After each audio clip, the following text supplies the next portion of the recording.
আসসালামু আলাইকুম সুপ্রিয় দর্শকবিন্দু, প্রতিদিনের মতন আজ আবারও আপনাদের মাঝে উপস্থিত হয়েছি একটি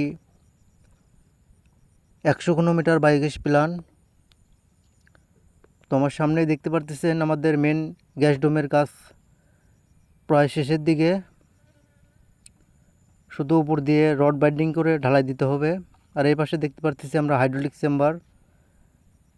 গ্যাস হওয়ার পরে যে জৈব সারগুলো বের হবে এই ট্যাঙ্কিতে আসবে, আসার পর অটোমেটিক বের হয়ে চলে যাবে। তো এই 100 কিলোমিটার প্ল্যান থেকে আপনারা চুলা ব্যবহার করতে পারবেন। 80টা পরিবারের রান্নাবান্নার কাজ এই প্ল্যান থেকে করা হবে। তো এই 100 কিলোমিটার প্ল্যান চালাইতে হলে আমাদের মুরগি এখানে আছে প্রায় 35 থেকে 40 হাজার মুরগির লিটার এই প্ল্যান্টে ঢুকবে। তো আমরা বাংলাদেশের প্রত্যেকটা জেলাতে বায়োগ্যাস প্ল্যান স্থাপন করে থাকি। স্ক্রিনে দেওয়া নম্বর অবশ্যই যোগাযোগ করবেন। ধন্যবাদ সবাইকে।